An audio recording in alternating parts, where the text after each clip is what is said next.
I've been asked a few times recently what program I record my music in because, the quality of it sounds pretty good, which I appreciate because, I really don't put a whole lot into it like, some people do.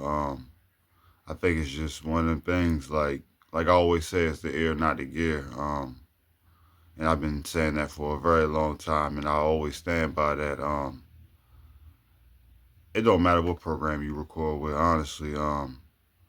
They all have settings, that are pretty standard to editing music. I think it's just more subjective to the sound that you're aiming for. You got to know how you want to sound first and foremost, and then you got to adjust accordingly.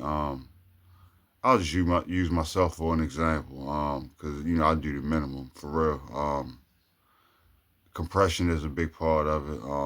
Getting rid of the highs and lows. That'll definitely make it sound cleaner if you don't do nothing else. Just getting rid of the highs and lows, having a good compression setting. When I layer my vocals with dubs and shit, like I do the main verse and then do like the dubs. Once I'm done with all of that, I just line everything up, make sure nothing's jumbled up,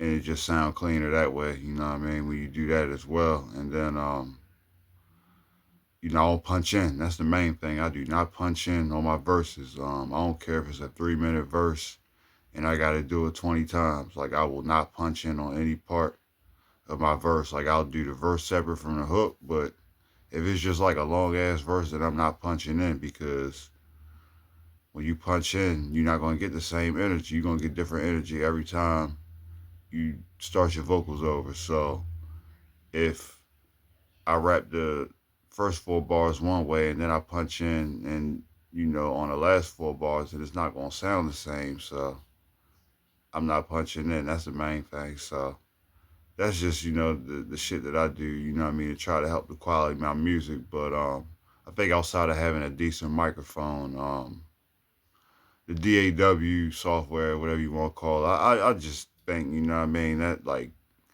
of course, Pro Tools is industry standard, and other programs out there which I ain't really gonna get into, but you just gotta find what you're comfortable with, and you know your sound, man. That's pretty much what it comes down to, for real.